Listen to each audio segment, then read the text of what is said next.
अस्सलाम वालेकुम नाज़रीन, रूबी न्यूज़ के साथ मैं हूं मोहम्मद अख्तर। सबसे पहले नज़र डालते हैं सुर्खियों पर। HCU की 400 एकड़ अराजी पर जो 1 इंच भी खरीदने की कोशिश करेगा, अंदरून 3 साल BRS बरसर इख्तिदार आने के बाद उसे वापस ले लेगी। कारगुजार सदर BRS KTR ने दिया इंतबाह।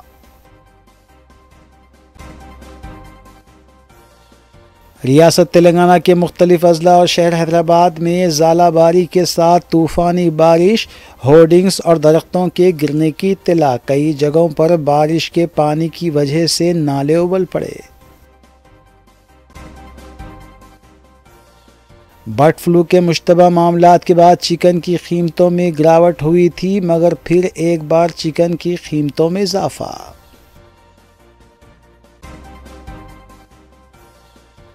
मीरालम टैंक के करीब 15 साला लड़के का बेदर्दाना कत्ल, अत्तापुर पुलिस मसरूफ़ तहक़ीक़ात।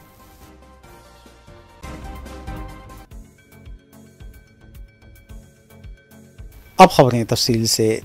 हुकूमत की जानिब से बारीक चावल की सरबराही पर रियासती वज़ीर श्रीनिवास रेड्डी ने इत्मीनान का इजहार किया और रैतु भरोसा स्कीम के लिए भी इक़दाम करने का तयक़ुन दिया।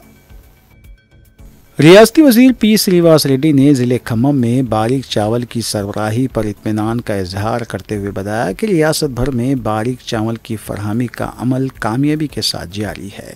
उन्होंने किसानों को तयक़ुन दिया कि हुकूमत रैतु भरोसा स्कीम पर अमल करने के अलावा हस्बे वादा 500 रुपये फ़ी कुंटल बोनस देने के भी इक़दाम करेगी।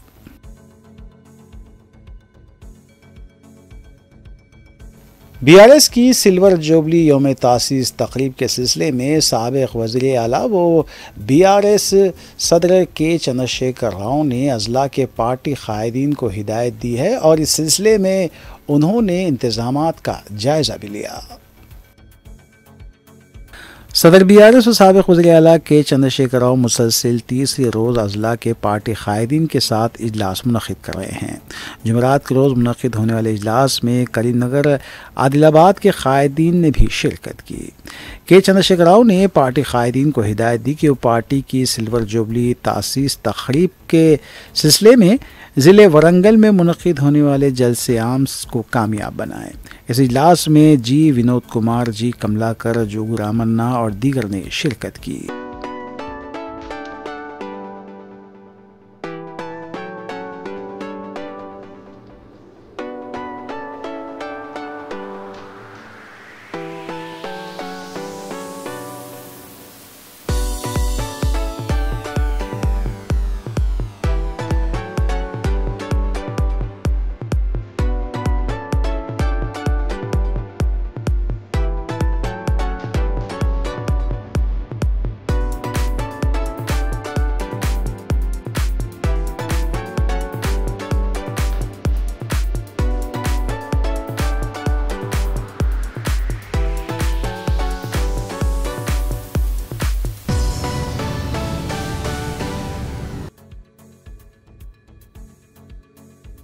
हैदराबाद ज़ुमरे के तहत BJP MLC इंतखाबात में हिस्सा लेने का जायज़ा ले रही है। वाज़ेह है कि 110 के मुजमला BJP के पास 29 वोट हैं। BJP हैदराबाद ज़ुमरे के तहत मुनक़िद होने वाले MLC इंतखाबात में हिस्सा लेने का जायज़ा ले रही है। इस ताल्लुक़ से क़तई फ़ैसला 4 अप्रैल को पर्चे नामज़दगी दाखिल करने के आखिरी रोज़ ही लिया जाएगा। वाज़ेह है कि GHMC के तहत मुनक़िद होने वाले MLC इंतखाबात के जुमला 110 वोट में से BJP के पास 29 वोट हैं।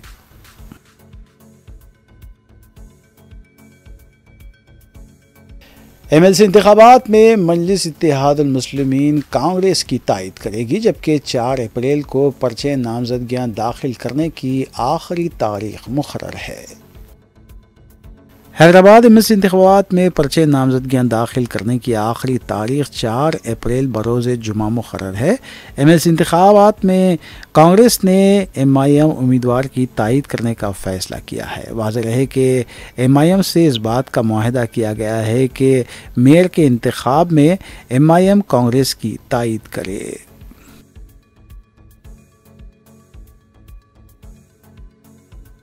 अंदरून 3 साल बीआरएस दोबारा बरसर इख्तिदार आएगी। हैदराबाद सेंट्रल यूनिवर्सिटी की 400 एकड़ अराजी को हुकूमत की जानिब से हराज करने के मामले पर कारगुजार सदर बीआरएस केटीआर ने सख्त बरहमी का इजहार किया। उन्होंने कहा कि यह अराजी हैदराबाद की मिल्कियत है और इसे शहर के सबसे बड़े इको पार्क में तब्दील किया जाएगा। बीआरएस के कारगुजार सदर व तेलंगाना के साबिक़ वज़ीर तारिक रामा राव ने हैदराबाद सेंट्रल यूनिवर्सिटी की 400 एकड़ अराजी को हुकूमत की जानिब से हराज करने के मामले पर सख्त रद्दअमल का इजहार किया है। उन्होंने बीआरएस लीडर्स के साथ पार्टी हेडक्वार्टर्स तेलंगाना भवन में मीडिया से बात करते हुए दावा किया कि अंदरून 3 साल बीआरएस दोबारा बरसर इख्तिदार आएगी। उन्होंने खबरदार किया कि अगर कोई इस 400 एकड़ अराजी पर 1 इंच भी खरीदने की कोशिश करेगा तो वो उसे वापस ले लेंगे और किसी भी ताकत को उन्हें रोकने की इजाज़त नहीं दी जाएगी। केटीआर ने कहा कि यह अराजी हैदराबाद की मिल्कियत है, इसे शहर के सबसे बड़े इको पार्क में तब्दील किया जाएगा जो आने वाली नस्लों के लिए एक विरसा होगा। उन्होंने दो टोक अल्फाज में कहा कि इस पर कोई समझौता नहीं होगा और ये हैदराबाद के मुस्तकबिल की जंग है जिसमें वो हर उस शख्स के साथ खड़े हैं जो इसके लिए लड़ रहा है। ఇవాళ నువ్వు దాన్ని 4th సిటీయో 420 సిటీయో కడుతున్నావు నువ్వు అక్కడ. నేను అడుగుతున్నా, మరి అక్కడ 14,000 ఎకరాలు నీ చేతిలో ఉన్నప్పుడు, మేము వడ్డిచ్చిన విస్తరలాగా నీ చేతిలో పెట్టినప్పుడు ఈ 400 ఎకరాల మీద ఎందుకు పడ్డావు? అక్కడ 14,000 ఎకరాల్లో కట్టచ్చు కదా. నువ్వు కట్టే ఐటీ పార్కులు, నువ్వు కట్టబోయే ఏఐ సిటీ, నువ్వు కట్టబోయే ఫ్యూచర్ సిటీ కోసం 14,000 ఎకరాలు పెట్టుకొని ఇక్కడ ప్రజెంట్ సిటీని ఎందుకు ఖరాబ్ చేస్తున్నావు? ఉన్నదే అక్కడ లంగ్ స్పేస్ ఇది ఒకటి 2,500 ఎకరాలు ఏదైతే అక్కడ హెచ్సియు చుట్టూ ఉందో ఆ పశ్చిమ హైదరాబాద్లో ఉన్న ఒకే ఒక లంగ్ స్పేస్ అది. దాన్ని ఎందుకు ఖరాబ్ చేస్తున్నామని కదా ప్రజలు అడిగేది. దాన్ని ఎందుకు ఖరాబ్ చేస్తున్నామని కదా పిల్లలు కొట్లాడేది. అక్కడ ఉండే జంతువులకు నోరు లేదు, నీ మంత్రులకు లేదా, నీ ఎమ్మెల్యేలకు లేదా, కనీసం ఒక్కరు మాట్లాడుతున్నారా? ఒక్కరికన్నా కనీసం బాధ అనిపిస్తలేదా? నెమళ్ళు అరుస్తుంటే, ఆ పశువులు పక్షులు గోల చేస్తుంటే, మా గూడు జరగొట్టద్దని ఏడుస్తుంటే ఒక్కలకు కూడా మానవత్వం ఉన్నవాడికి దేశం మొత్తం వినబడుతుంది కానీ మీకు వినబట్టలేదా? అందుకే నేను రేవంత్ రెడ్డి గారికి చెప్పేది, పిల్లలు అడుగుతున్నారాడా ఏ యూనివర్సిటీ హే రియల్ ఎస్టేట్ నహి అని చెప్పి నినాదాలు ఇస్తున్నారు. ఇక మళ్ళీ దాని మీద ప్రెస్ మీట్లు, ఇష్టం వచ్చినట్టు తిట్లు, మేము అవన్నీ చెప్పడానికి నేను రాలేదు. నేను ఇవాళ సూటిగా స్పష్టంగా ఒకటే విషయం చెప్తా ఉన్నా, మళ్ళీ మమ్మల్ని ఎవరు కూడా తప్పు పట్టవద్దని చెప్పి కూడా కోరుతా ఉన్నా. మేము మా పార్టీలో కూడా పెద్దలు కేసీఆర్ గారు నిన్న మొన్న మా పార్టీ సమావేశాలు జరుగుతూ ఉన్నాయి జిల్లాల వారీగా. అక్కడ కొంతమంది ముఖ్యుల్ని కేసీఆర్ గారు పిలిపించారు. హైదరాబాద్ సంబంధించి, రంగారెడ్డి జిల్లా సంబంధించి, రాష్ట్రానికి సంబంధించి ముఖ్యులను పిలిచారు. పిలిచి మరి ఇట్లా పిల్లలు ఆందోళన చేస్తున్నారు, మనం ఏం చేద్దాం, ఏం స్టాండ్ తీసుకుంటే బాగుంటుంది అని చెప్పి పార్టీలో కూడా కేసీఆర్ గారు చర్చించారు. చర్చించిన తర్వాత మేమందరం ఒక నిర్ణయం తీసుకున్నాం. ఆ నిర్ణయాన్ని చెప్పడానికే ప్రత్యేకంగా ఈరోజు ఈ ప్రెస్ మీట్ పెట్టడం జరిగింది. एमएमटीएस ट्रेन में जिनसी ज़्यादती का शिकार लड़की को सेहतियाब होने के बाद अस्पताल से डिस्चार्ज कर दिया गया है। वाज़ेह है कि पिछले माह जिनसी हमले की कोशिश के बाद लड़की ने ट्रेन से छलांग लगा दी थी। एमएमटीएस ट्रेन में जिनसी ज़्यादती की कोशिश पर ट्रेन से छलांग लगाकर ज़ख्मी होने वाली लड़की सेहतियाब होकर हैदराबाद के प्राइवेट अस्पताल से डिस्चार्ज कर दी गई है। डॉक्टरों ने 10 दिन तक मुतासरा लड़की का इलाज किया। उसके चेहरे पर प्लास्टिक सर्जरी समेत 2 दीगर सर्जरी भी की गई। सेहतियाब होने के बाद उसे आंध्र प्रदेश में वाक़ उसके आबाई गाँव मुंतकिल कर दिया गया। गुज़िश्ता माह की 22 तारीख को जिनसी हमले की कोशिश पर ट्रेन से छलांग लगाने के वाक़े में शदीद ज़ख्मी होने वाली लड़की को इब्तिदाई तौर पर गांधी अस्पताल मुंतकिल किया गया था। मरकज़ी वज़रा बंडी संजय और किशन रेड्डी की हिदायत पर बेहतर इलाज के लिए उसे प्राइवेट अस्पताल मुंतकिल किया गया। फ़िलहाल उसकी सेहत में बतदरीज बेहतरी आ रही है और डॉक्टरों ने उसे घर पर आराम करने का मशवरा दिया है।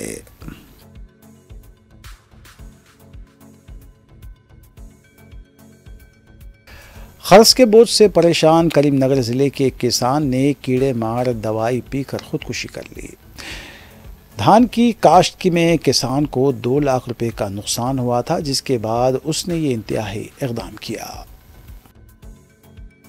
तेलंगाना के ज़िले करीमनगर में कर्ज के बोझ के सबब किसान ने खुदकुशी कर ली। उसकी शिनाख्त श्रीसिडू गांव के रहने वाले वी मधु के तौर पर की गई है। मधु, जिसने 30 मार्च को खुदकुशी की कोशिश की थी, कल रात इलाज के दौरान चल बसा। मुकामी अफराद के मुताबिक मधु पिछले 3 सालों से 3 एकड़ अराजी पर धान की काश्त कर रहा था, ताहम मुनासिब पैदावार ना मिलने की वजह से उसे 2 लाख रुपये का नुकसान हुआ। कर्ज अदा ना करने पर उसने 30 मार्च को कीड़े मार दवा पीकर खुदकुशी की कोशिश की, जिस पर उसको वरंगल के MGM अस्पताल मुंतकिल किया गया, जहां कल रात इलाज के दौरान उसकी मौत वाक़ हो गई।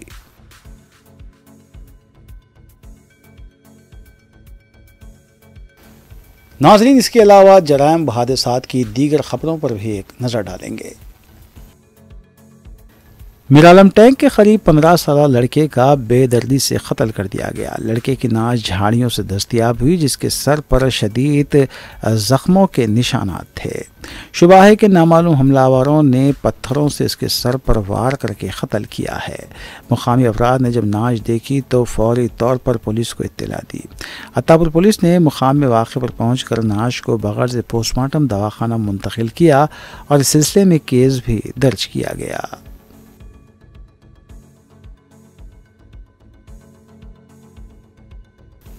शहर हैदराबाद में जुमेरात की दोपहर तूफ़ानी बारिश हुई है। मगरिबी, मशरक़ी, शुमाली और मगरिबी शहर में यानी पुराने शहर के कई इलाक़ों में ज़ालाबारी के साथ तेज़ तूफ़ानी बारिश हुई है। बाज़ मुकामात से होर्डिंग्स और दरख्तों के गिरने की भी इत्तलात मिली हैं, जबकि कई इलाक़ों में बरक़ी सरबराही मजदूद हो गई। चारमीनार, गुलजार हाउस, हुसैनी अलम, खिलवत, मदीना बिल्डिंग, पुराना पुल, जियागुड़ा, चंद्रायन गुट्टा, बारकसी, याखुतपुरा, दबीलपुरा दरवाज़ा, चादरघाट, मलकपेट, दिलसुख नगर, आजमपुरा, सिकंदराबाद के मुख्तलिफ इलाक़ों में मेहदीपट्टनम, टोली चौकी, नामपल्ली, मल्लेपल्ली, मंगलहाट, खैरताबाद, शेखपेट, हफीज़पेट, खुतबुल्लापुर, सेलिंगमपल्ली, गोशा महल, महाराजगंज, मौजम जाही मार्केट और अफजलगंज के अलावा दूसरे इलाक़ों में भी ज़ालाबारी के साथ तूफ़ानी बारिश की इत्तला मिली है। महकमा मौसमियात ने 5 बजे तक शदीद बारिश की पेश क़यासी की थी, जबकि तेलंगाना के मेदक, सिद्दीपेट, रंगारेड्डी, जहीराबाद, मंचलियाल, आसिफाबाद, कामारेड्डी, सिलसिला, संगारेड्डी, निर्मल से भी शदीद बारिश की इत्तला मिली है। गुज़िश्ता एक हफ्ते से गर्मी की शिद्दत में इजाफा देखा जा रहा था। आज भी बारिश से आर्जी तौर पर आवाम को कुछ हद तक राहत मिली है।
अन्ना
नाज़रीन, रबी न्यूज़ की दीगर अहम खबरों पर एक नज़र।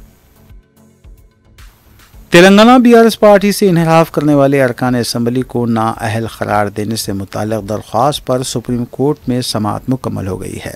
सुप्रीम कोर्ट ने अपना फैसला महफूज कर दिया है। वाज़ेह है कि बीआरएस पार्टी से तकरीबन 10 अरकान असम्बली ने इन्हिराफ किया है और बीआरएस पार्टी की तरफ से मुनहरिफ करने वाले अरकान असम्बली के इक़दाम को चैलेंज किया गया था और उन्हें नाअहल करार देने की दरख्वास्त की गई थी।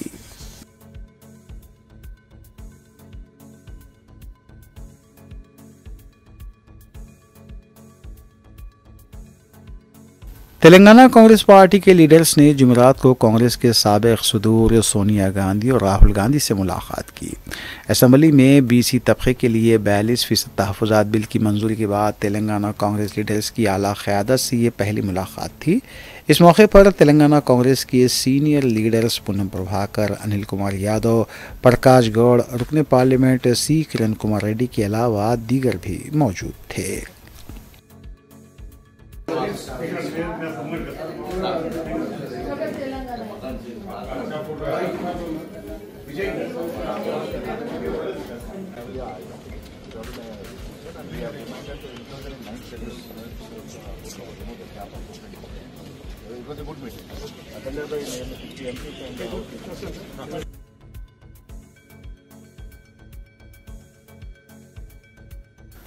तेलंगाना हाईकोर्ट ने कांचा गच्चीबौली अराजी पर दरख्तों की कटवाई पर हुक्म इल्तिवा जारी किया है। अदालत ने मुकदमे की अगली समाअत 7 अप्रैल तक मुलतवी कर दी है। अदालत ने कहा कि 7 अप्रैल तक दरख्तों की कटवाई रोक दी जाए। वाज़ेह रहे कि सुप्रीम कोर्ट में जुमेरात को समाअत हुई थी।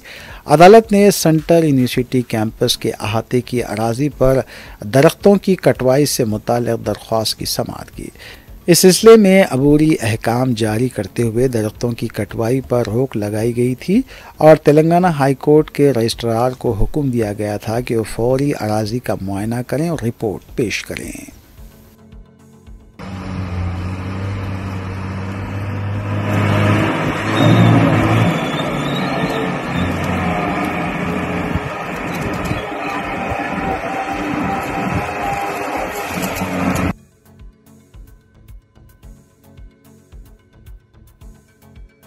हैदराबाद सेंट्रल यूनिवर्सिटी की अराजी को हुकूमत की तरफ से मुबैना तहवील में लिए जाने के खिलाफ तलबा का एहतजाज जारी है।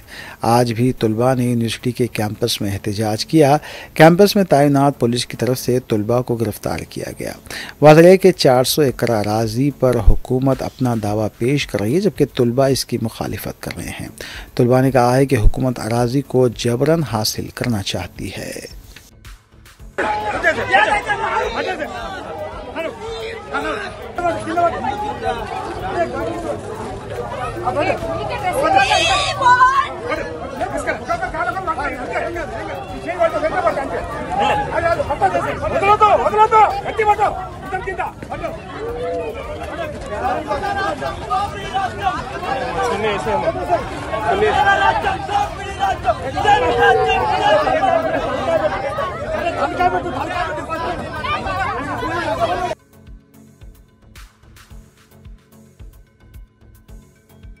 तेलंगाना में चिकन की कीमतों में इजाफा हुआ है। हालांकि गुज़िश्ता 2 माह में बर्ड फ्लू के मुश्तबा मामलात के बाद चिकन की कीमतों में गिरावट हो गई थी।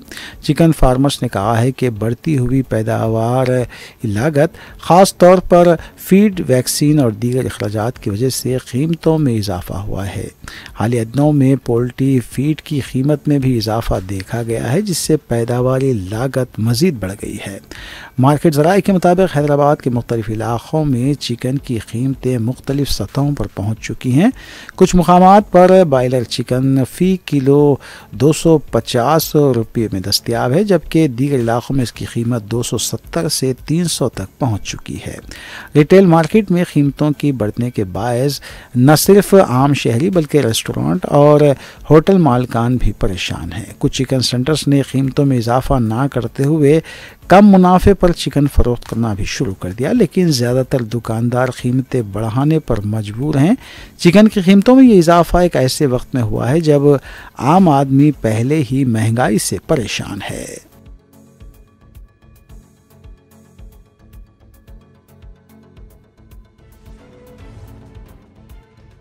वक्फ तरमीमी बिल पर राज्यसभा में मुबाहिस का आगाज़ हो गया है। मरकज़ी वज़ीर बराए अक़लियती उमूर किरण रिजिजू ने आज बिल को पेश किया और अपने इफ्तिताई खिताब में मरकज़ी वज़ीर ने कहा कि हमने इस बिल को उम्मीद बिल का नाम दिया है। उन्होंने अपोजिशन से अपील की कि इस बिल को मंजूर करने में ताउन करे। किरण रिजिजू ने कहा कि 2004 में वक्फ की जायदादें 4.9 लाख थी और आज वो 8.72 लाख है। मरकज़ी वज़ीर ने यह भी कहा कि यूपीए की हुकूमत ने 2014 में 123 बड़ी जायदादें दिल्ली वक्फ बोर्ड के हवाले की थी, जबकि ये जायदादें हाउसिंग और शहरी उमूर की वजारत के तहत थीं। किरण रिजिजू ने भी कहा कि हम किसी के मजहबी जज्बात को ठेस पहुंचाना नहीं चाहते। उन्होंने कहा कि मुसलमान हैसियत के मुताबिक ज़कात और फ़ितरा देते हैं और किसी को इसमें मदाखलत का इख्तियार नहीं है। राज्यसभा के जुमला अरकान की तादाद 245 है, उसमें 9 नशिस्तें मखलूआ हैं। बिल की मंजूरी के लिए 119 वोट दरकार हैं। इंडिया के पास 125 अरकान हैं, जिसमें 6 नामज़द अरकान हैं और ये नामज़द अरकान बिल की हिमायत में वोट दे सकते हैं। एक इम्पोर्टेंट हमने प्रावधान रखा है, राइट टू अपील। इसमें कई लोगों ने डिस्प्यूट भी किया है, मैं क्लियर करना चाहता हूं। पहले क्या कर दिया था आप लोगों ने मतलब प्रीवियस यूपीए सरकार ने, राइट टू अपील अगर ट्राइब्यूनल से आपको निजात नहीं मिल रहा है, ट्राइब्यूनल में आपका सुनवाई नहीं हो पाया, तो आप कोर्ट नहीं जा सकते हैं। ओनली रिव्यू पिटीशन में आप जा सकते हैं, जो बहुत ही सीमित दरवाजा खुला होता है। रिव्यू पिटीशन आप तो सर आपसे ज्यादा कौन समझ सकता है, उसमें आम आदमी कहाँ रिव्यू पिटीशन जा करके ये सब चक्कर खात के घूमते रहेंगे। इसलिए हम ये मानते हैं कि right to appeal must be the substantive right. इसलिए हमने ये दरवाजा खोल दिया है।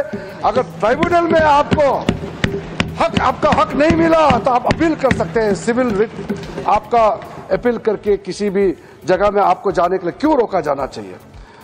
इसलिए हम ये मानते हैं कि जब हम ये अपील प्रोविजन रखा है तो ट्राइब्यूनल भी जल्दी जल्दी काम करेगा, कोर्ट भी जल्दी जल्दी काम करेगा, लोगों को भी जल्दी जल्दी न्याय मिलेगा। कहीं किसी का हमने दरवाजा बंद नहीं किया है। एनुअल कंट्रीब्यूशन जो आप देते हैं मुतावलिस, आप चिंता मत कीजिए, ये बहुत सोच समझ करके फैसला किया है, इससे कोई समस्या खड़ा नहीं होगा। वक्फ इंस्टीट्यूशन का जो कंट्रीब्यूशन है बोर्ड को देना होता है, पहले 7% होता है। वक्फ बिल के मुबाहिस के दौरान वज़ीर दाखिला अमित शाह ने मदाखलत करते हुए कहा कि वक्फ बिल में काफ़ी गुंजाइश फराहम की गई है। 2013 के क़ानून में ट्रिब्यूनल के फ़ैसले पर अपील की गुंजाइश नहीं थी, लेकिन अब ट्रिब्यूनल के फ़ैसले के ख़िलाफ़ अदालत से रुजू होने की गुंजाइश रखी गई है।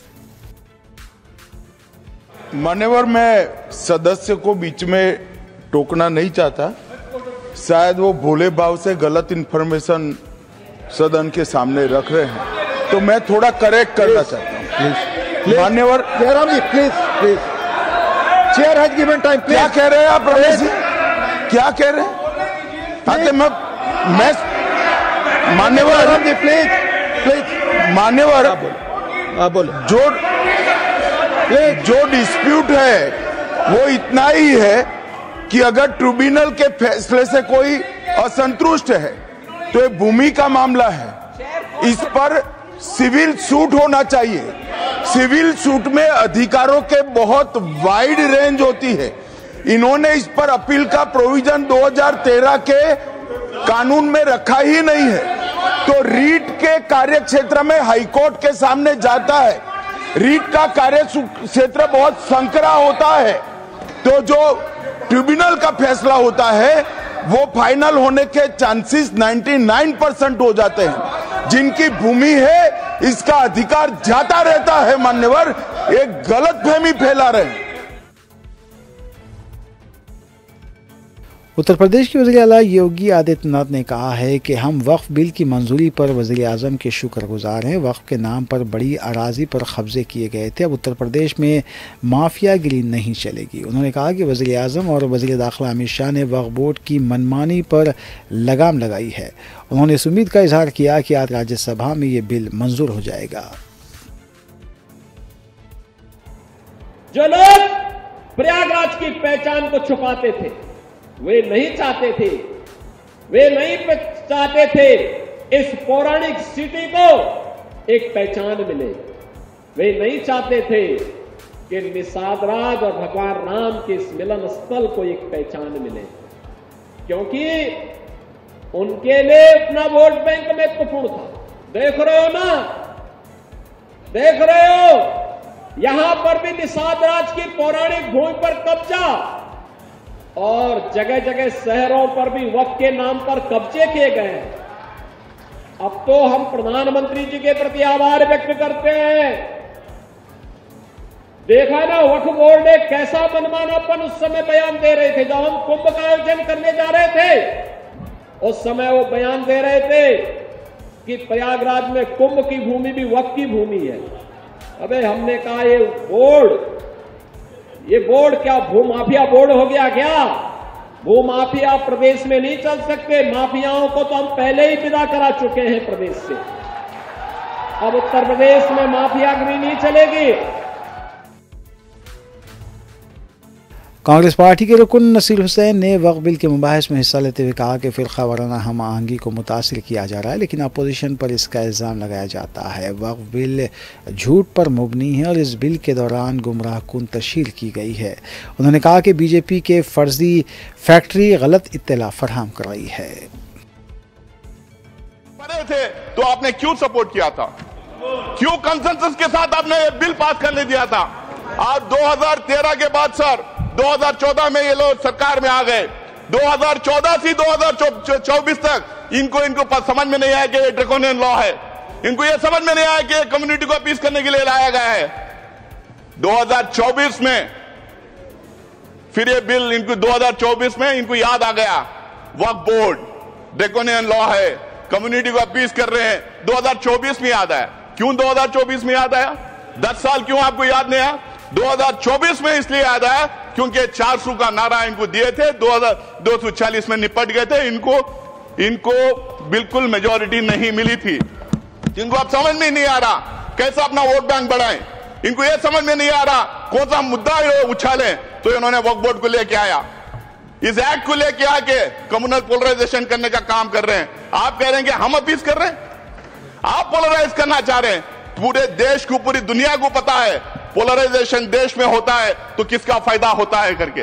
कौन पोलराइज करता है, कौन धर्म की राजनीति करता है, कौन किसी एक कम्युनिटी को विलन बना के उसके खिलाफ में एक नैरेटिव बिल्डअप करने का काम करता है।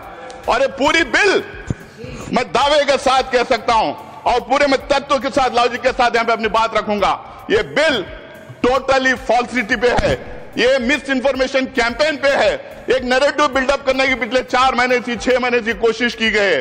इसमें सिर्फ ये नहीं, पूरा गोदी मीडिया लग गया इनके सपोर्ट में। इनका जो फेक फैक्ट्री है, बीजेपी की जो आईटी सेल है, पूरी लग गई ये कह रही मिस इन्फॉर्मेशन फैलाने में।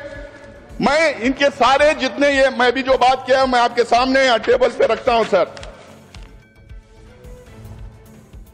महाराष्ट्र के साबिक वज़ीर आला उद्धव ठाकरे ने वक्फ बिल की मंजूरी पर कहा कि सिर्फ अराजी के लिए बिल और कानून लाया गया है। उन्होंने कहा कि हम बिल की मुखालिफत नहीं करते, लेकिन हम करप्शन की मुखालिफत करते हैं। उन्होंने कहा कि बीजेपी की तरफ से जो ड्रामा किया जा रहा है हम उसकी मुखालिफत करते हैं।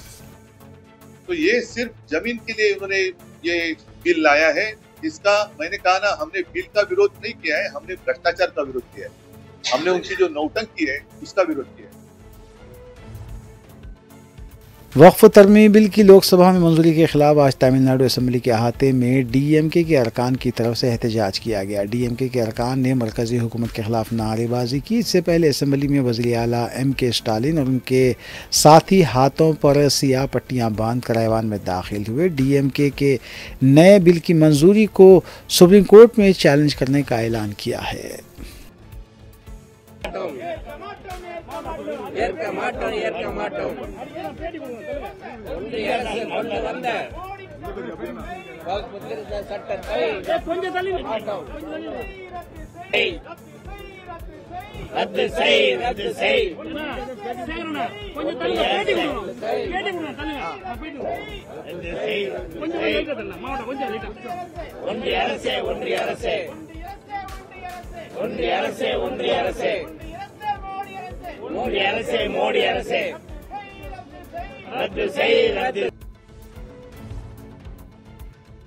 वज़ीर आज़म नरेंद्र मोदी ने अपने थाईलैंड के दौरे के मौके पर थाईलैंड के वज़ीर आज़म पीशनिया वितराज से आला सतही वफ़द के हमरा मुलाकात की। इस मुलाकात के दौरान बाहमी ताल्लुक़ात के फ़रोग़ और तिजारती उमूर के अलावा बाहमी ताउन के इस्तेहकाम पर तबादला ख़याल किया गया। इससे पहले आज सुबह वज़ीर आज़म में शिरकत के लिए बैंकॉक पहुंच गए हैं। हिंदुस्तानी बरदरी की तरफ से वज़ीर आज़म मोदी का वालिहाना इस्तकबाल किया गया। वज़ीर आज़म मुख्तलिफ़ प्रोग्रामों में भी शिरकत करेंगे। वज़ीर आज़म का बैंकॉक की होटल पहुंचने पर रिवायती गर्मा के साथ इस्तकबाल किया गया। हिंदुस्तानी बरदरी की तरफ से वज़ीर आज़म के इस्तकबाल के लिए मुख्तलिफ़ प्रोग्राम पेश किए गए।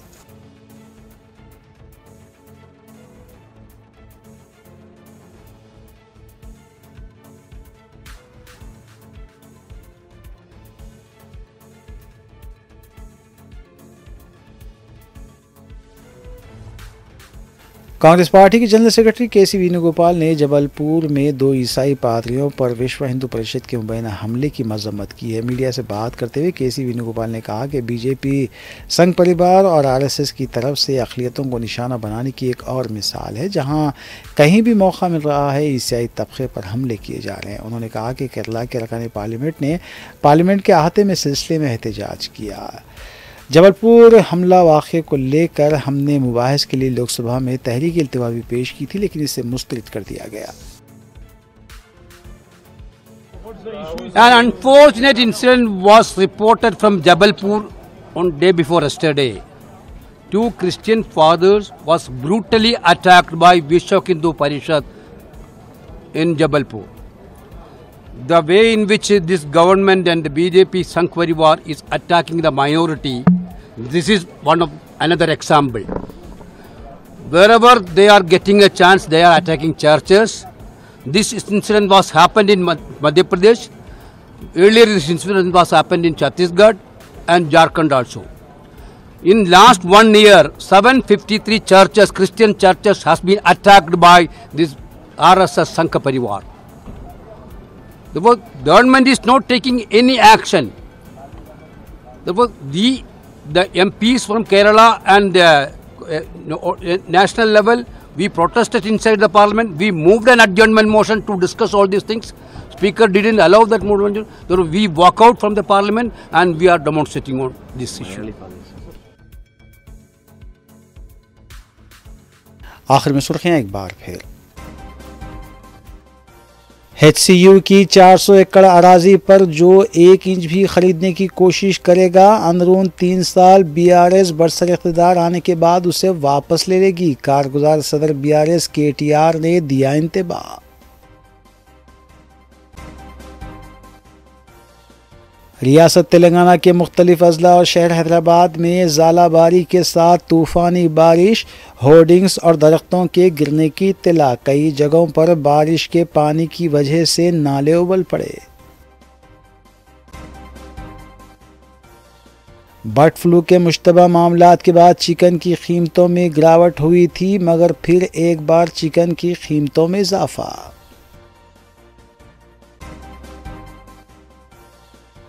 मीरालम टैंक के करीब 15 साला लड़के का बेदर्दाना कत्ल, अत्तापुर पुलिस मसरूफ़ तहक़ीक़ात।